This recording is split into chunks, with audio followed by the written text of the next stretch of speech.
Next question. Next question. How do I navigate through work life being a Christian? Let's clarify the question first. So basically, they're asking, how do you be a Christian in your workplace and still maintain professionalism, right? I asked three people, and so this is gonna be a jumble of them three. This is what Jacinta said. First, challenge the idea that being a good Christian witness somehow clashes with being professional at work. Being a Christ follower is something that you are, not something that is part of you. So if your entire life is truly given to Christ, you are representing Christ simply by being present and by being you. We often struggle on compartmentalizing our life, right? And she says when we push God into one corner of our life, we create this dilemma of how do I bring God into this new area of my life? And so I think that's a really good first point, is that we have to make that question not make sense in a way that when we're us and when we are fully given to Christ, there is no how do I act here opposed to like how do I act normally.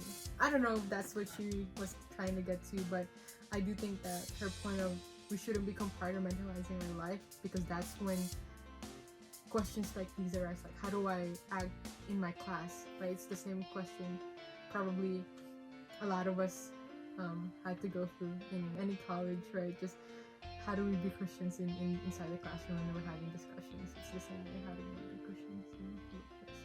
Second point is from our brother. Evangelizing in the workplace is different compared to campus. People in the workplace are somehow set in their ways. Most of them get annoyed when you tell them they need Christ in their lives. But when you're evangelizing, it's not just about conversations. People can see Christ through your work.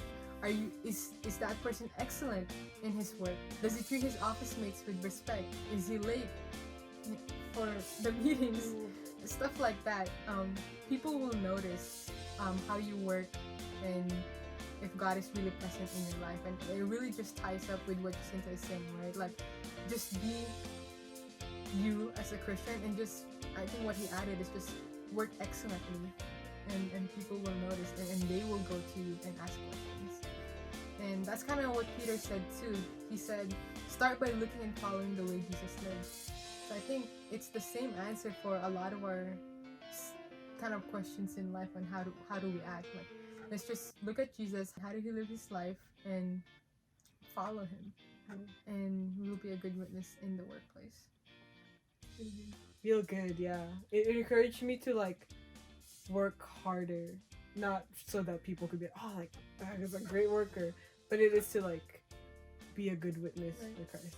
Right. Yeah, and for a lot of the workplaces that I've been in as well, it really just comes down to working excellently and having integrity. I think excellence and integrity is just the biggest thing, because it's kind of shameful to talk about Christ if I'm always late, if my work quality is always low. It's usually the reason why I refrain from talking about God, because I know that my life didn't show in this respect. So yeah, that's a good one for me too, starting my new job. So the second point, I don't know which point this is, I think it's the second point. The second point is from Jacinta. She says, invest in your relationships with your coworker. She said this so well, so I'm just gonna read it again. She messaged, we are called to be excellent in our work, and that should definitely be a priority. But excellence in our work stretches to our relationships, and God's call for us is to love one another. God's call for us to love one another also applies at work as well. You might not be able to be good friends with everyone, but make an attempt to get to know your coworkers. This will open so many doors for you, not just to share about your life and your walk, but to also learn about their lives in their context and hear hidden prayer requests that you could be praying for on their behalf. On that note, if you're not praying for your coworkers, you can start there. There's absolutely no reason you can't be praying for them. And as God's royal priesthood, it's our responsibility to be praying on their behalf as well. Okay, that's awesome. Okay. And she said, I feel like this is all a good starting point. Pray often and throughout your days, and pray that God will open opportunities for you. Be courageous and fill your thoughts with the word, and partner with other Christians at work. They are a huge blessing. God-given, and you should support each other and celebrate together. So good. I think I was blessed just so by good. that. Yeah. It's concise, it's practical, but it's encouraging, and it points back to Christ. I'm blessed with. It's good because it points me back to prayer, because I think prayer will inevitably increase my sensitivity to like what God wants me to do, and it's like Right. once I feel like I know what God wants me to do, and it's like, okay, I walk with God. Right. Yeah, exactly. And not just, I think, sensitivity, but also courage, right? I think if you That's build true. something up in prayer, it's just, That's true. it just manifests in the world. And also she said to be in the word and partner with other Christians. So it's prayer, I didn't catch that. because I think, yeah, she said be in the word. Because I think the word strengthens us.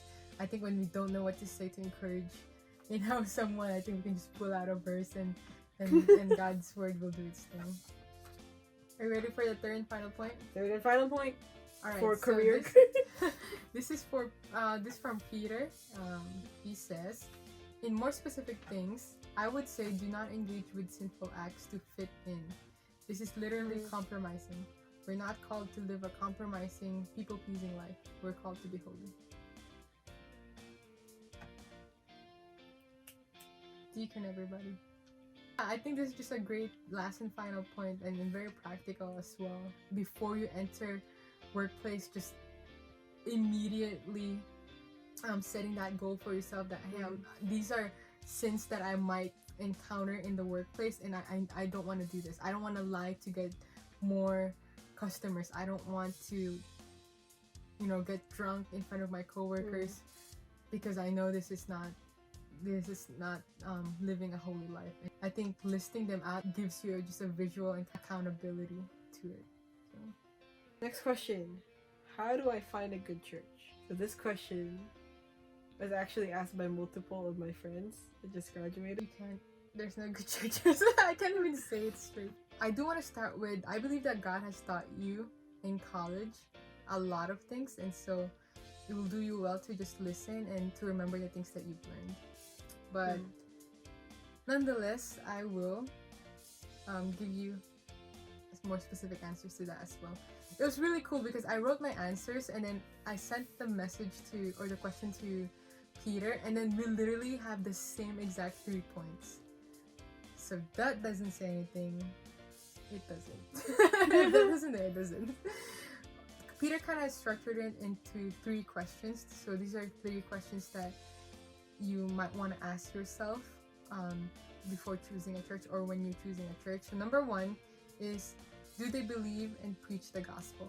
Right? I think it's pretty basic and fundamental for all of us, but I think you need to be intentional when you are looking for churches, because there are a lot of not good churches where when you just go a few times, it does seem like preaching the gospel, but they might not be. So, ask the leaders intentional questions. Like when I was looking for churches when I in undergrad, I literally came up to the leaders and asked them, what do you think is the gospel, right? And Jesus, death and resurrection, payment of sin. In love, God sent Jesus, and he is the Lord, and faith in him alone, because of grace alone, we are able to be saved. Yeah, so number 1, and I would extend it to not just that, do they believe and preach the gospel? I think I would look for the basics, right? Bible based, they preach from the Bible.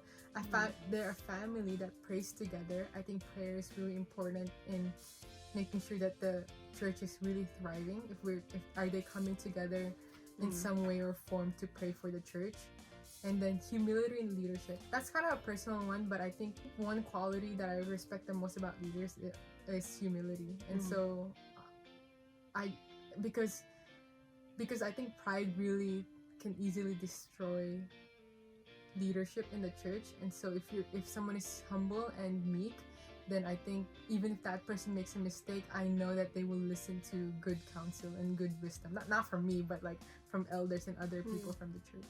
Humility allows you to learn more, and if your leader has humility, then I don't know, I feel like I would just feel safer.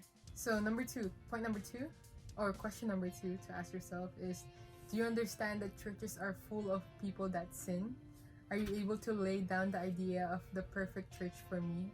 on Jesus' feet. Mm. Exactly. That's from Peter, and that's exactly what I wrote too. I think just making a note that there is no such thing as a perfect church, and I would even add that if you see faults in the church, maybe that's God calling you to actually be there and serve and help work those things out. So I think it goes back to not being self-centered and like, what is the best for me, what works out for me, what is the vibe that I like. That's the third and final point. The question from Peter is, do you want to serve this church? And then my point was that, are you excited to receive and give at this church? Right? I think really it is good to be excited in receiving from this church and being a part of the family, but also I think there should be an excitement to be able to give and serve in that church is really important as well. That's a good point. I think like I always knew that I should serve in the church. I don't know, something about what you said was like, yeah, I should. How like it's not about like, oh, is this church the perfect church for me? It's about like, do I want to serve this church? But yeah, I think it was really interesting that you point that out, because now it's like, you're right. I should take that mentality outside of college. It's cool. It ties into your first point, how like you learned a lot in college, so like remember the things you learned in college. Right. Okay, next question. What are the difficulties you faced after graduating college that you didn't face in college, and how did you handle that, or how are you handling it? I'll start with what Peter said. So this is what he said. So many Peters. I know, Peter was the homie. So he said, events are often just around you when you are in college. Your time will be much more intentional and have more weight once you enter the workforce because it'll be much more limited. So be intentional with the choices you make in what you attend or what you do. Think about why you go to or do those things. I'd say it's applicable before entering the workforce, but it just blows up after. Also, understand that you are in a transition and you will do it gradually. Take things slowly and don't pick up 1,000 new things all at once. Alright, well, I just want to piggyback on Peter's message as well. Yeah, you definitely... When I was in college, if you looked at my calendar, it's just back to back to back. It's like I'm meeting one person here and then going to a meeting and then going to a class and then like having a study session and then a discussion and then whatever. It's just back to back to back, and all the events are there. If suddenly my Thursday night gets canceled, then I can just go to Neos to the prayer meeting, or I can go to a home group, or I can go to all these other things. There's just so many things going on, and all the events are there and all my friends are there. If not, I can go to upper room. If not, I can like hit up someone and just chill in their apartment, and everything is so accessible, and everyone kind of lives in the same apartment complex, or even the same like 2, 3, 4 blocks, and it's just so easy. But when you start working, your co-workers and even your friends might be a drive away, right? Or you might not be in a college town, and so there's no accessible prayer room or prayer meeting. And so I think what Peter is, it's really on point when he's saying that not only that the choices are limited, but also our time is limited, because I don't think we're used to working from morning to night. Yeah. On that note though, what would you say about like people, instead of like going into the workforce, they're actually going to grad school, which is like in a sense the same-ish schedule, and you went to grad school, right? So like how would you, right, like what would you say to that? Yeah, good question. I would say that it's almost the same advice that I said, because the people that you're going to be interacting with are people that are working. Like if you're going to grad school and let's say that you're going to go to a young adult instead of a college fellowship, that's kind of what I struggled with. When I started going to young adult, even though I had spots in the middle of the day, maybe free, maybe I have a 1 hour, 2 hours free in the middle of the day, none of the people in my small group are free because they have work and they can't just meet up with me for like an hour of lunch, because usually they eat there or they eat with their coworkers. So it's just, it doesn't make sense to schedule and your lunchtime to eat with someone, where it was really, really common in college. Yeah, so I think just being mindful of that. And in terms of tips, I think it's a lot about, it really just comes down to intentionality.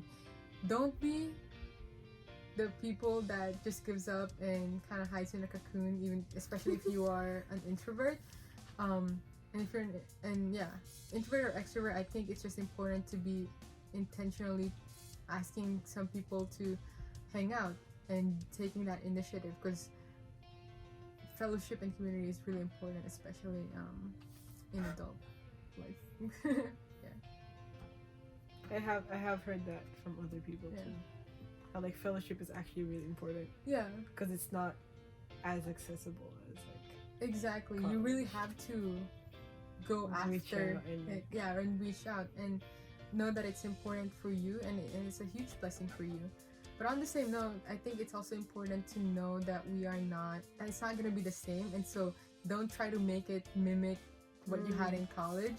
Know that it's really just going to be different, and you're going to be interacting with different people in different capacities. And so I know that in college, our classmates might not have been the people that we've interacted the most. It's the fellowship, but it might be flipped, right?